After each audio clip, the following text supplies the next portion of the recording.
ओम शांति। सुनते हैं आज की रात्रि कहानी। आपका दिमाग एक शक्तिशाली चीज़ है। जब आप इसे सकारात्मक अच्छे विचारों से भर देंगे तो आपका जीवन बदलना शुरू हो जाएगा।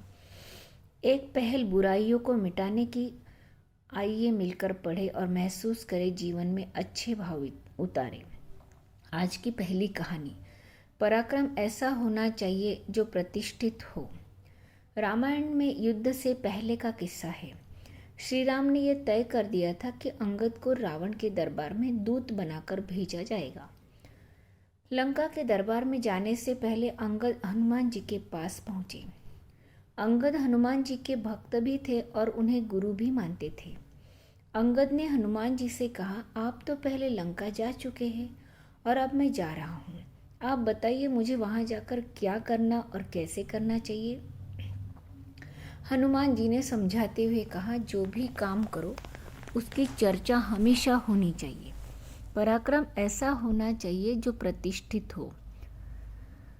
अंगद ने हनुमान जी की बातें ध्यान से सुनी और फिर सोचते रहे कि इन बातों का सही अर्थ क्या होगा। कुछ समय बाद अंगद रावण सामने खड़े थे।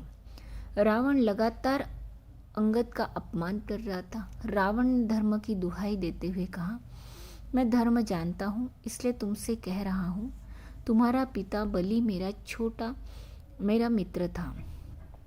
तुम अपने कुल की प्रतिष्ठा नष्ट कर रहे हो। जिस राम के साथ तुम हो उसके पास है ही क्या? डरपोक विभीषण, तुम और सुग्रीव जैसे बंदर, हारा और थका हुआ भाई, स्वयं वनवासी राम, तुम क्या मुकाबला कर लोगे हमारा? हाँ, एक बंदर जरूर बलवान है जो पहले आया था, जिसने लंका जलाई थी। वह जरूर तुम्हारे पक्ष में बलशाली है।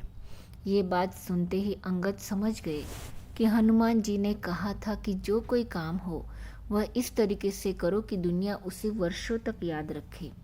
हनुमान जी लंका जलाकर गए तो रावण आज तक उन्हें याद कर रहा है।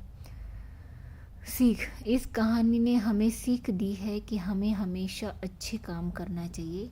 काम इस ढंग से करें कि लोग हमें और हमारी सफलता को हमेशा याद रखें। आज की दूसरी कहानी, एक ही घर। हम दो भाई एक ही मकान में रहते हैं। मैं पहली मंजिल पर और भैया निचली मंजिल पर। पता नहीं हम दोनों भाई कब एक दूसरे से दूर होते गए। एक ही मकान में रहकर भी ज़्यादा बातें न करना, विवाद वाली बातों को तूल देना, यही सब चलता था। भैया ऑफिस के लिए जल्दी निकलते और घर भी जल्दी आते थे, जबकि मैं देर से निकलता और देर से लौटता था। इसलिए मेरी गाड़ी हमेशा उनकी गाड़ी के पीछे खड़ी होती थी। हर रोज़ सुबह गाड़ी हटाने के लिए उनका आवाज़ देना मुझे हमेशा अखरता। मुझे लगता कि मेरी नींद खराब हो रही है। कभी रात के वक्त उनका ये बोलना नागवर गुजरता कि बच्चों को फर्श पर कूदने से मना करो, नींद में खलल पड़ता है। ऐसे ही गुजरते दिनों के बीच एक बार मैं बालकनी में बैठा था कि मुझे नीचे से मकान का गेट खुलने की आवाज़ सुनाई दी। झांक कर देखा तो पाया कि नीचे कॉलोनी के युवाओं की टोली थी जो किसी त्योहार का चंदा मांगने आई थी। नीचे भैया से चंदा लेकर वो लोग पहली मंजिल पर आने के लिए सीढ़ियाँ चढ़ने लगे। तो भैया बोला, अरे ऊपर मत जाओ, ऊपर नीचे एक ही घर है। युवाओं की टोली तो चली गई, पर मेरे दिमाग में भैया की बात गूंजने लगी, ऊपर नीचे एक ही घर है। मैं शर्मिंदगी महसूस करने लगा। भैया में इतना बड़प्पन है और मैं उनसे बैर रखता हूँ। बात 100-200 रुपयों के चंदे की नहीं बल्कि सोच की थी, और भैया अच्छी सोच में मुझसे कहीं आगे थे। अगले दिन से मैंने सुबह जल्दी उठकर गाड़ी बाहर करना शुरू कर दिया। बच्चों को हिदायत दी कि रात जल्दी सोया करो ताकि घर के बड़े चैन से सो सके, क्योंकि हमारा एक घर है। सदैव प्रसन्न रहिए, जो प्राप्त है वो पर्याप्त है। जिसका मन मस्त है उसके पास समस्त है। पूर्णता कहीं मौजूद नहीं है। आप हमेशा बेहतर कर सकते हैं और आप हमेशा आगे बढ़ सकते हैं। सब अपनी परिस्थितियों को सुधारने के लिए उत्सुक है, लेकिन खुद को सुधारने के लिए कोई तैयार नहीं है, इसलिए वो बांधे रहते हैं।